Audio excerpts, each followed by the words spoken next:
Yes, here we are, having a great white heron looking upon itself in the reflection of the pond. Is it seeking food? Yes, yes it is. What will come of it, we will find out. Oh yes, it has spotted something. Here it goes. Yes, please.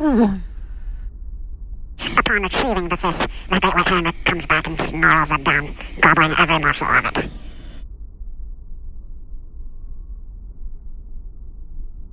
The heron says that's how it's done, bitches. This is a so majestic creature, elegant and precise in every one of its movements. I'll fly you later. Till next time.